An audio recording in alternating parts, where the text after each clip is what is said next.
আসসালামু আলাইকুম ওয়া ৰাহমাতুল্লাহি ওয়া বাৰাকাতুহু। প্ৰিয় দৰ্শক মণ্ডলী, আপোনালোকৰ মাজত ইনশাআল্লাহ বহু দিনৰ মাজত ভিডিঅ' এটা লৈ আহিছোঁ।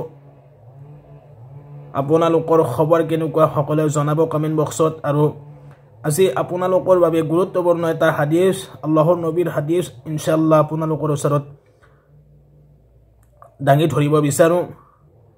আৰু এই হাদিছৰ দ্বাৰাই আমাৰ সকলো উম্মতে মুছলিমাৰ পুৰুষ আৰু মহিলাসকলৰ যাতে লাভ হয়। আৰু আল্লাহৰ নবী সাল্লাল্লাহু আলাইহি ওয়াসাল্লাম ফৰমাইছে, এইটো মুছলিম শৰীফৰ হাদিছ হয়, হাদিছ নম্বৰ 6859 নম্বৰ হাদিছ, মুছলিম শৰীফৰ হাদিছ হয়। আল্লাহৰ ৰাসূল সাল্লাল্লাহু আলাইহি ওয়াসাল্লামে কৈছে, হে মানুহসকল, তোমালোকে আল্লাহৰ ওচৰত তওবাহ কৰি থাকা। আল্লাহৰ ৰাসূল সাল্লাল্লাহু আলাইহি ওয়াসাল্লামে কৈছে, হে মানুহসকল, তোমালোকে আল্লাহৰ ওচৰত বেছি বেছি তওবাহ কৰি থাকা, কিয়নো মই আল্লাহৰ ৰাসূলে প্ৰত্যেক দিনাই প্ৰতিদিন 100 বাৰকৈ আল্লাহৰ ওচৰত তওবাহ কৰোঁ। ইয়াৰ দ্বাৰা আমি বুজিব পাৰিলোঁ যে তওবাহ কৰাটো আপোনাৰ মোৰ বাবে কিমান ইম্পৰ্টেণ্ট বস্তু হয়। আল্লাহৰ ৰাসূলসকল মাসুম আছিলে, যিসকল নবীসকলৰ ৰসুলসকলৰ কোনো গুনাই নাছিলে, তেওঁলোকক মাসুম বুলি উল্লেখ কৰা হৈছে হাদিছত। তাৰপিছতো আল্লাহৰ ৰাসূল সাল্লাল্লাহু আলাইহি ওয়াসাল্লামে প্ৰতিদিন 100 বাৰকৈ তওবাহ কৰিছিলে আল্লাহ তাআলাৰ ওচৰত। আৰু আল্লাহ ৰব্বুল ইজ্জতে কোৰআন শৰীফত ফৰমাইছে, পাক পবিত্ৰতা মানুহক আৰু তওবাহকাৰী মানুহক আল্লাহে বহুত বেছি পছন্দ কৰে। যিসকল ব্যক্তিয়ে পাক পবিত্ৰতা হৈ থাকে আৰু বেছি বেছি তওবাহ কৰে, সেইসকল ব্যক্তিক আল্লাহে বহুত বেছি পছন্দ কৰে। আল্লাহে কোৰআন শৰীফত ফৰমাইছে,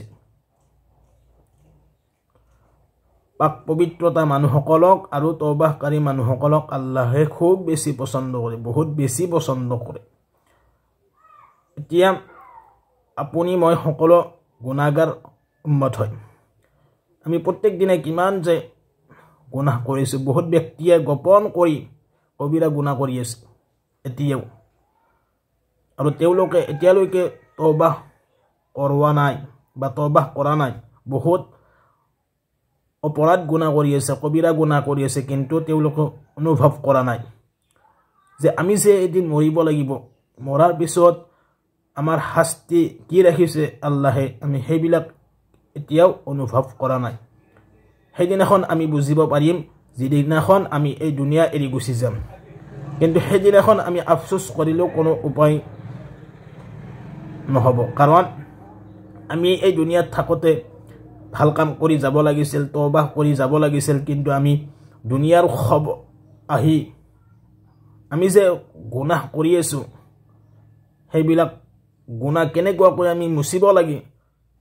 আজি আমি গুনাহ কৰি কৰি আমাৰ নিজৰ অন্তৰখন কলা দাগ বনাই দিছোঁ, গোটেই অন্তৰখন কলা দাগ বহি গৈছে, কিন্তু আমি সেই অন্তৰখনক আমি এতিয়ালৈকে চাফা কৰা নাই।